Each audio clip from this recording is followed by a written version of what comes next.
Sa ibang balita muna, nahirapang sumakay ang maraming commuter dahil sa protesta ng mga transport group ngayong araw. Sa gitna nito, nagkasang LTFRB at LTO ng inspeksyon sa mga bus sa EDSA. Pero wala namang nakitaan ng paglabag. Pakibalita tayo kay John Bautista. Mangilan-ngilan lang ang nakaparadang van sa terminal na ito sa Bulacan na karaniwang puno ng masasakyang UV Express. Kaya naman naipon ang mga pasahero. Naipon din ang mga pasahero sa terminal ng isang mall sa Bacoor, Cavite dahil kakaunti ang masasakyan. Pagdating sa Quezon City, bakante ang paradahan ng mga FX at van. Dahil ito sa pagsama ng maraming tsuper at operator sa malawakang transport caravan kontra sa mas mataas na multang ipapataw ng LTFRB sa mga motoristang lumalabag sa batas trapiko tulad ng mga kolorum. Maagang nagtipon ang mga sumama sa kilos protesta. Una silang nangalampag sa tanggapan ng LTFRB, saka sila nagmarcha patungong DOTC. Paglilinaw ng grupong akto, hindi sila pabor sa pamamasada ng mga kolorum na sasakyan. Ang tinututulan daw nila sa kautusan ng LTFRB ay ang paniningil ng malaki sa mga traffic violation na hindi naman umano na pag-aralang mabuti. Ang kamalian pa nila dahil hindi nagkaroon ng tamang consultation yan, yung tinatawag na illegal signboard.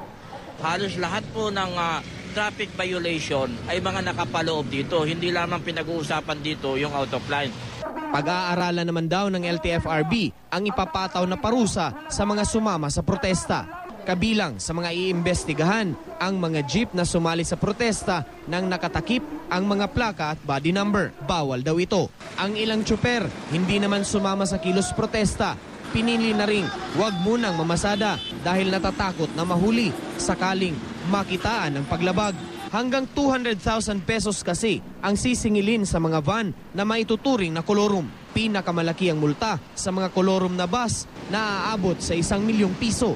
Sa gitna nito, naging malaking tulong sa mga pasahero ang libreng sakay. Isang bus at truck ng MMDA ang nagsakay ng mga na-stranded mula sa Cubao hanggang sa Espanya.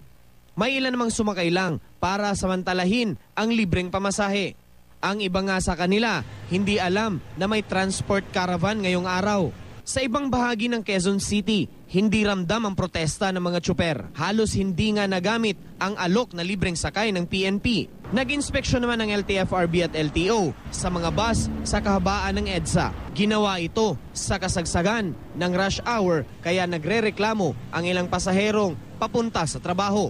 Isa-isa kasing pinara ang mga bus. Sinuri kung may mga prangkisa at kung nasa maayos na kondisyon ang mga ito para bumiyahe. Mahigit 100 bus ang nasuri. Pero ni isa sa mga ito, wala namang nahuli. John Bautista, Nagbabalita, Pilipinas.